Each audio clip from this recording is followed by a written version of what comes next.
আজ যদি এই ট্রেন না ছাড়তো তাহলে কোথায় থাকতাম আর কি খাতাম, আমার কোনো ব্যবস্থা ছিল না ভিক্ষে করা ছাড়া। এই ট্রেন ছাড়েনি তো অনেক টেনশনেই ছিলাম আমরা। এখন তো অবশ্যই অনেক ভালো লাগছে যে ট্রেন ছেড়ে দিয়েছে, আমরা আমাদের গন্তব্যস্থানে এখন পৌঁছাতে পারবো। ভালো তো লাগছেই, অনেক ভালো লাগছে। কালকে সারাদিন খুবই টেনশনে ছিলাম, তো আজকে ফাইনালি টেনশনটা ফ্রি হলাম। সকালে নিউজটা পেয়ে খুবই ভালো লাগছিল।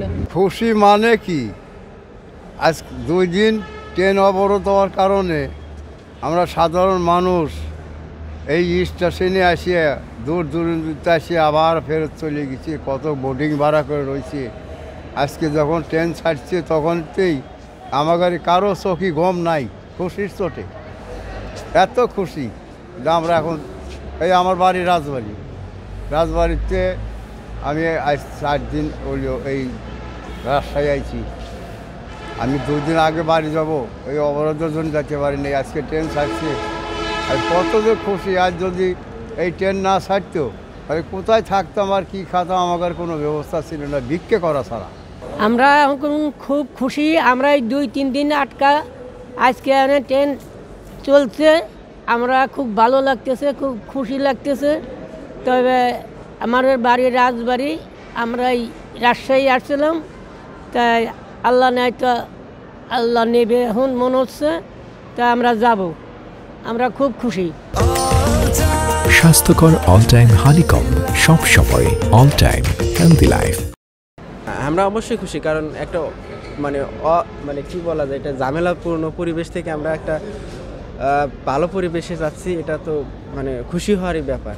আর যে গত 2-1 দিন বা 2-3 দিন যাব ট্রেনের যে একটা দখল আমরা যাত্রী, সাধারণ যাত্রীরা পোহাইছি, এটা তো মানে আপনারাও বুঝতে পারতেছেন এবং দেশের সবাই বুঝতে পারতেছে যে এটা কতটা কষ্টকর ছিল সবার জন্য। সব মিলে খুবই ভালো লাগতেছে যে আজকে হয়তোবা ঠিক সময়ে ট্রেন না পেলেও পাবো, এটা আশাবাদী আমরা, এবং ভালোভাবে আমাদের যাত্রাটা শুভ হোক, এটাই সবার যাত্রা শুভ হোক। আসলে অনেক বিভ্রান্তিকর পরিস্থিতিতে পড়ে গেছিলাম আমরা, আর আমাদের তো টিকিট অগ্রিম কাটা ছিল, হ্যাঁ, তো আমরা এটা বুঝতে না পারাতে অনেক হয়রানিরও শিকার হয়েছি। টিকিট ক্যান্সেল করবো কিনা এটা ভাবছিলাম, তো এখন সুন্দরভাবে আমরা যেতে পারবো, এটাই আমাদের ভালো লাগে। একটা বাসে যাইতে হইতো, নাহলে বাসে চলে যাইতে হইতো, এখন এই ভোরবেলা, এখন জল যদি ভালো হয়। খুশি তো অবশ্যই হয়েছি, কারণ এটা যদি না মানে খুলতো তাহলে তো আমরা তো আরও ভোগান্তিতে পড়তাম। তো এটা যে খুলেছে এটাই তো আলহামদুলিল্লাহ, ভালো লাগছে জেনে যে খুলেছে, একটা টেনশন মুক্ত হয়েছি। তবে মানুষকে জিম্মি করে এটা করাটা ওদের উচিত হয়নি। কেন জনগণকে সবসময় কেন সাফার করতে হবে? আমরা কেন এত করবো, সাফার কেন করবো? হ্যাঁ, আমাদের কি নাই? হ্যাঁ, জনগণকে কেন সবসময় জনগণকে জিম্মি করে? এটা কি হবে না? আমরা কোন কোন কোন জায়গায় বাস করছি? এটা আমাদের স্বাধীনতা নাই নাকি? স্বাধীনতা তো করলাম, তো স্বাধীনতার পর কি এটা আমাদের প্রাপ্য ছিল? এই কয়দিন থেকে কি শুরু হয়েছে?